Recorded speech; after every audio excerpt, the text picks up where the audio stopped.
တစီအတွင်းတွင် Rachel သည်နားနှစ်ဖက်ကိုလက်ဖြင့်ဖုံးအုပ်ကာပုံးနေသည့်သူမ၏ပတ်ဝန်းကျင်တွင်တနက်ပစ်ခတ်မှုများပြင်းထန်စွာဖြစ်ပွားနေသည် Rachel သည်အင်အားကြီးသောဖောက်သည်များအတွက်ဥပဒေအားနည်းချက်များနှင့် Shell Company များကိုအသုံးပြုကာအကျွေးငွေများပြန်လည်ရယူပေးသောရှိနေတဦးဖြစ်သည်ဤဖြစ်ရပ်များသည်ရက်အနည်းငယ်ခန့်ကစတင်ခဲ့ခြင်းဖြစ်သည် Canary Islands တွင် Rachel ဆရာဖြစ်သူ Braxton သည်ဘီလီယံနာစီးပွားရေးသမား Salazar နှင့်တွေ့ဆုံသည် Salazar သည် Goldstein အမည်ရှိလူတဦးထံဒေါ်လာ1 ဘီလီယံအကျွေးတင်နေသူဖြစ်သည် Salazar သည်စာချုပ်စာတမ်းများပေါ်တွင်လက်မှတ်ရေးထိုးပြီးအကျွေးငွေအပြည့်အစုံအပြင်အတိုးပါပြန်လည်ပေးချေမည်ဟုသဘောတူလိုက်သည်ထို့နောက် Salazar လုံခြုံရေးအကြီးအကဲ Olsen က Braxton နှင့်သူ၏ကိုရန်တော်ကိုဟိုတယ်သို့ကားဖြင့်ပြန်ပို့ပေးသည် Braxton ဖုန်းတွင်အချက်ပြလိုင်းပြဿနာရှိနေသောကြောင့်လမ်းတစ်လျှောက်6ကမ်းပါအနီးတွင်ရက်ကဖုန်းခေါ်ရန်ဆုံးဖြတ်ကြသည် Braxton က Goldstein အမှုဆောင်အရာရှိ Barbie ထံဖုန်းဆက်ပြီးသဘောတူညီချက်အပြည့်အစုံရရှိခဲ့ကြောင်းပြောပြသည် Barbie ကထိုသတင်းကိုမယုံနိုင်လောက်အောင်အံ့ဩနေသည်ရုတ်တရက် Olsen သည် Braxton ကိုရန်တော်ကိုတပ်ပစ်လိုက်သည် Braxton သည်ထိတ်လန့်သွားပြီးကားထဲမှထွက်ပြေးရန်ကြိုးစားတော့လဲ Olsen ကကားတကားအားလုံးကိုလော့ချနိုင်သော remote control ကိုကင်ထားသည် Olsen သည် Braxton ကိုမိနစ်အနည်းငယ်ကြာအကြောက်တရားဖြင့်ကစားသလိုနှိပ်စက်ပြီးနောက်ကားတကားကိုဖွင့်ပေးလိုက်သည် Braxton သည်အသက်လွတ်ရန်ပြေးတော့လဲ Olsen တနက်ဖြင့်ပြစ်ခတ်ခံရပြီးတေဆုံးသွားသည်ထို့နောက် Olsen သည်စာချုပ်စာတမ်းများကိုပြန်ယူကာ Salazar ထံဖုန်းဆက်ပြီးစာချုပ်မှာအကျုံးမဝင်တော့ကြောင်းသတင်းပို့လိုက်သည်နောက်ပိုင်းတွင် New York အမျိုး၌ Rachel သည် Barbie ရုံးခန်းထဲသို့ခွင့်ပြုချက်မရှိဘဲဝင်ရောက်သွားသည် Braxton ကိုကာကွယ်ရန်လုံလောက်သောလုံခြုံရေးမပေးခဲ့သည့်အတွက် Rachel က Barbie ကိုဒေါသထွက်နေသည်ထို့ကြောင့် Salazar နှင့်ပတ်သက်သည့်အမှုကိုသူမကိုယ်တိုင်တာဝန်ယူမည်ဟုကမ်းလှမ်းလိုက်သည်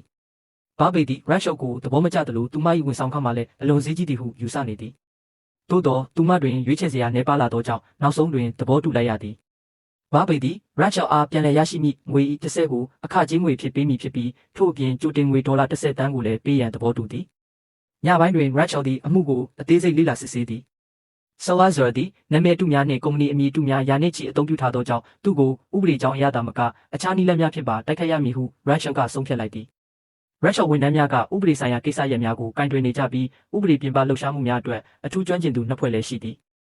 Branco သည်ကဲထုတ်ရေးချင်းချောက်ရေးနှင့်ဖျက်ဆီးရေးလုပ်ငန်းများကိုအထူးပြုသောအဖွဲ့၏ခေါင်းဆောင်ဖြစ်သည်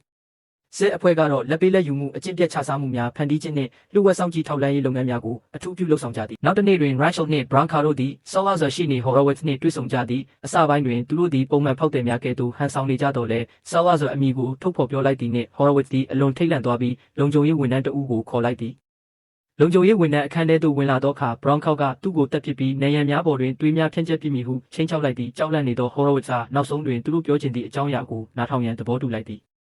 Rachel ကသူမသည် Goldstein အတွက် Salazar အကျွေးကိစ္စနှင့်ပတ်သက်၍ရောက်လာခြင်းဖြစ်ကြောင်းရှင်းပြသည်ထို့ကြောင့် Salazar အသုံးပြုနေသောကိုယ်စားလှယ်ကုမ္ပဏီများနှင့်အမည်ခံကုမ္ပဏီများအားလုံး၏စာရင်းကိုလိုချင်ကြောင်းပြောသည်ထို့နောက် Branco နှင့် Baker တို့သည် Salazar ကျွန်းသို့တွားရောက်ကာသူ၏စီးပွားရေးကျိုးစီးပွားများကိုဖျက်ဆီးနှောက်ယှက်ရန်စတင်ပြီးအခြေစိုက်စခန်းတစ်ခုကိုလည်းတည်ဆောက်ကြသည် Saudi Arabia တွင်စစ်သည် Salazar ပိုင်ဟိုတယ်ဆောက်လုပ်ရေးစီမံကိန်းနှင့်ပတ်သက်သောအချက်အလက်များကိုအာဏာပိုင်များထံအမည်မဖော်ဘဲသတင်းပေးလိုက်သည်စစ်ဆေးကြည့်ရာတွင်စီမံကိန်းသည်ခွင့်ပြုထားသည့်အတိုင်းအတာထက်ပိုမိုကြီးမားစွာဆောက်လုပ်နေကြောင်းတွေ့ရှိရသည့်ထို့ကြောင့်အစိုးရကဆောက်လုပ်ရေးလုပ်ငန်းကိုချက်ချင်းရပ်ဆိုင်းလိုက်သည်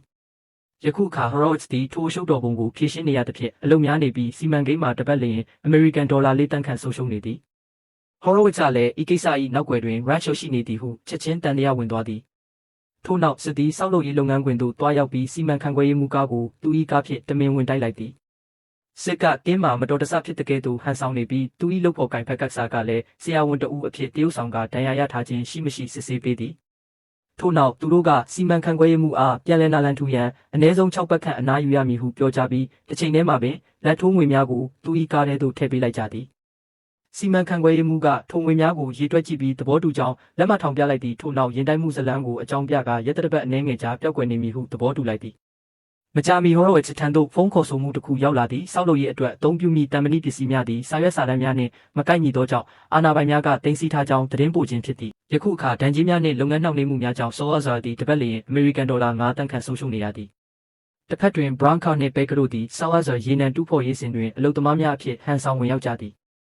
Baker ကနောက်တစ်နေ့ပို့ဆောင်မိပစ္စည်းများကိုဖျက်ဆီးခြင်းတော်လဲ Branco ကတော့ချက်ချင်းမသိတာသောပျက်စီးမှုမျိုးကိုပြုလုပ်ခြင်းသည်ထိုပျက်စီးမှုကိုရှာဖွေဖော်ထုတ်ရန်လပေါင်းများစွာကြာနိုင်မည်ဟုသူကယုံကြည်ထားသည်နောက်ဆုံးတွင်သူတို့သည်မအောက်တစ်ခုအတွင်းကိရိယာတေးသေးလေးတစ်ခုကိုတက်ဆင်လိုက်ကြသည်ထိုကိရိယာကြောင့်ချက်ချင်းပြဿနာများဖြစ်ပေါ်လာပြီးရေနံတူးဖော်ရေးစဉ်၏လုပ်ငန်းများရပ်ဆိုင်းသွားရသည်ထို့နောက်လုံခြုံရေးစစ်ဆေးရေးအဖွဲ့ကိုလည်းအမည်မဖော်ဘဲသတင်းပေးလိုက်ကြသည်ရလက်အနေဖြင့်ရေနံတူးဖော်ရေးစဉ်သည်တရက်လျင် American $5 သိန်းခန့်ဆုံးရှုံးနေတော့သည်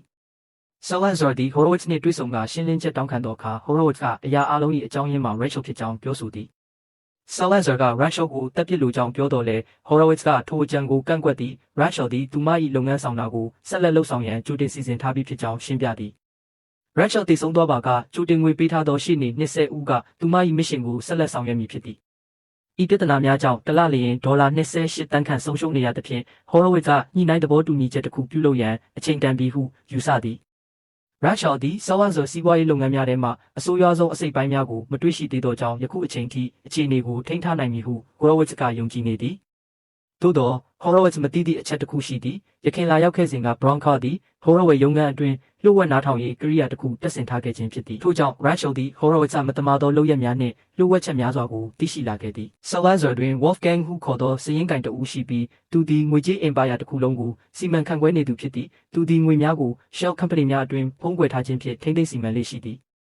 ဂျေဒန်မျိုးတွင် Wolfgang သည်ပါတီပွဲတစ်ခုကျင်းပနေပြီးစစ်ကချမ်းသာသောယင်းနှိမ့်မြုပ်နှံသူတဦးအဖြစ်ဟန်ဆောင်ကတက်ရောက်သည်စစ်သည်ဘက်ကမ်မှာကစားပွဲတစ်ခုတွင်ပါဝင်ကစားပြီးအကြိမ်တိုင်းအနိုင်ရနေသည့်အကြောင်းမှာသူအသုံးပြုနေသောအန်စာလုံးများမှာကြိုတင်ပြင်ဆင်ထားသော loaded dice များဖြစ်သောကြောင့်ဖြစ်သည်သို့သောစစ်သည်အနိုင်ရသည့်ငွေများကိုလက်မခံဘဲညှင်းဆိုလိုက်သည် Wolfgang သည်ချက်ချင်းပင်တန်တရားဝင်လာပြီးစစ်ကိုထပ်မံရှင်းပြိုင်ကစားရန်စိန်ခေါ်လိုက်သည်သို့သောစစ်ကထပ်မံအနိုင်ရသွားပြန်သည်စစ်သည်အနိုင်ရငွေကိုမယူဘဲဒေါ်လာ10တန်လောင်းကြီးဖြင့်နောက်တစ်ကြိမ်ပြန်ကစားရန်တောင်းဆိုသည်ယခုတစ်ကြိမ်တွင်တော့သူကတမင်ရှုံးနေလိုက်သည်ထို့နောက်ဆက်ကသူ့ထံတွင်ငွေသားမပါကြောင်းပြောပြီးနောက်ပိုင်းတွင်လက်ဆောင်တစ်ခုပို့ပေးမည်ဟုကတိပေးသည်ရက်အနှဲငယ်ကြာတွင် Wolfgang ရုံးခန်းသို့သူ၏စုဆောင်းထားသောပစ္စည်းများနှင့်ကိုက်ညီသည့်ရုပ်တုတစ်ခုရောက်ရှိလာသည် Wolfgang ရုံးခန်းကွန်ပျူတာစနစ်တွင်ဖောက်ထွင်းဝင်ရောက်ရန်မဖြစ်နိုင်လောက်အောင်ခိုင်မာသော firewall တစ်ခုရှိနေသည်ထိုကွန်ပျူတာကို hack လုပ်နိုင်ရန်အနီးကပ်ရောက်ရှိနေမှသာဖြစ်နိုင်သည်ထို့ကြောင့်စစ်ပိုးလိုက်သောရုပ်တုအတွင်း၌လျှို့ဝှက် electronic ကိရိယာတစ်ခုထည့်သွင်းထားခဲ့သည်ယခုအခါ Rachel hacker ဖြစ်သူ Clover သည် Wolfgang ကွန်ပျူတာစနစ်အတွင်းရှိအချက်လက်အားလုံးကိုလွယ်ကူစွာဝင်ရောက်ရယူနိုင်သွားသည်ရက်အနှဲငယ်အတွင်း Rachel သည်တရားရုံး၏ခွင့်ပြုချက်ကိုရရှိခဲ့ပြီးနိုင်ငံတကာပိုင်ဆိုင်မှုထိန်းသိမ်းသိမ်းဆည်းရေးအမိန့်များကိုစတင်လျှောက်ထားနိုင်ခဲ့သည်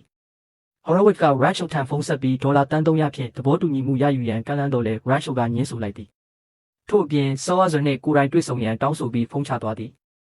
Rachel ကထိုတွေ့ဆုံမှုသည် Salazar ကိုပိုင်ကျွန်းပေါ်တွင်ဖြစ်လာမည်ဟုမျှော်လင့်ထားသည့်ထို့ကြောင့်သူမ၏အဖွဲ့ကိုကျွန်းပေါ်သို့ကြိုတင်စေလွှတ်ကာပြင်ဆင်မှုများစတင်စေသည်သူတို့၏တာဝန်မှာတွေ့ဆုံပွဲပြီးဆုံးသည့်နောက် Rachel ကိုဘေးကင်းစွာထွက်ခွာနိုင်အောင်တေချာစေရန်ဖြစ်သည် Bronco သည်ဒေသခံလူနာတင်ယာဉ်တစ်စီးရဲကားတစ်စီးနှင့်ထွက်ပြေးရန်အသုံးပြုနိုင်မည့်ယာဉ်မျိုးစုံကိုရယူထားပြီးဖြစ်သည်ထို့အပြင်တနက်များစွာကိုလည်းဝယ်ယူထားသည်လုံခြုံရေးအိမ်ကို Salazar ကျွန်းပေါ်ရှိအလွန်ဝေးလံခေါင်တည်သောနေရာတစ်ခုတွင်လျှို့ဝှက်စွာပြင်ဆင်ထားသည်ထိုနေရာသည်ထွက်ခွာရေးလမ်းကြောင်း3ခုစလုံးနှင့်နီးကပ်နေပြီးရှေးဟောင်းဥမင်လိုင်ကောင်းများလည်းရှိသည် Salazar သည် Rachel ကိုဟိုတယ်သို့မဟုတ်ဗီလာအိမ်ကြီးသို့ခေါ်နိုင်သဖြင့်အဖွဲ့သည် Rachel မြည်သည့်နေရာတွင်ရှိနေပါစေရောက်ရှိနိုင်မည့်ထွက်ပြေးလမ်းကြောင်းအမျိုးမျိုးကိုဆွေးနွေးကြသည်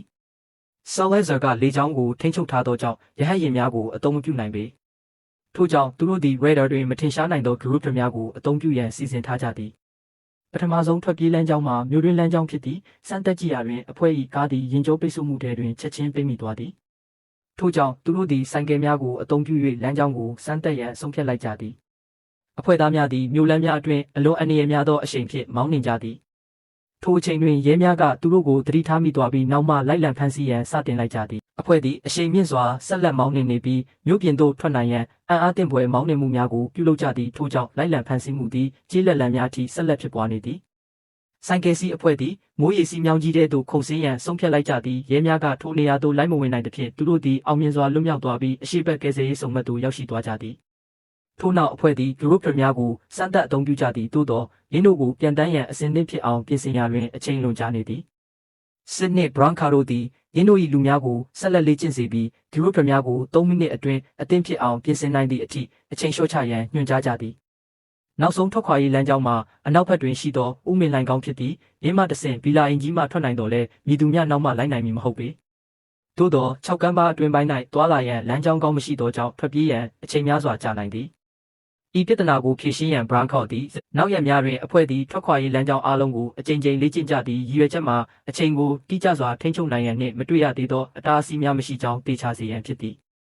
ရင်းတို့သည်လက်နက်အသုံးပြုမှုများကိုလည်းအခြေအနေမျိုးစုံတွင်လေ့ကျင့်ကြသည့်ဥပမာအားဖြင့်ဆိုင်ကယ်စီးနေစဉ်သို့မဟုတ်ရွှေလျားနေသောပြစ်မှတ်များကိုပစ်ခတ်ခြင်းစသည်တို့ဖြစ်သည်အရေးပေါ်အခြေအနေအတွက်လမ်းအချို့တွင်မိုင်းများမြုပ်နှံထားကြပြီး Van Napi ဟုအမည်ပေးထားသောထောင်ချောက်တစ်ခုကိုလည်းတည်ဆောက်ထားသည် ရင်းမှာမြေပြင်အောက်တွင်ဖုံးကွယ်ထားသောတကားတစ်ခုဖြစ်ပြီးနောက်မှလိုက်လာသောရင်းများကိုအောက်သို့ကျဆင်းသွားစေနိုင်သည်ဟိုတယ်တွင်စစ်နှင့်ဘရန်ကာတို့သည်တာမန်ခီးသောဧည့်သည်များကဲ့သို့ဟန်ဆောင်နေကြသည့်ဘရန်ကာကနှလုံးရောဂါဖောက်ပြန်သည့်အလားတရုပ်ဆောင်လိုက်သည်ဟိုတယ်မန်နေဂျာကသူ့ကိုလာရောက်ကြည့်ရှုသည့်အချိန်တွင်ဘရန်ကာသည်ဟိုတယ်တစ်ခုလုံးကိုဖွင့်နိုင်သောမတ်စတာကီကိုခိုးယူလိုက်သည်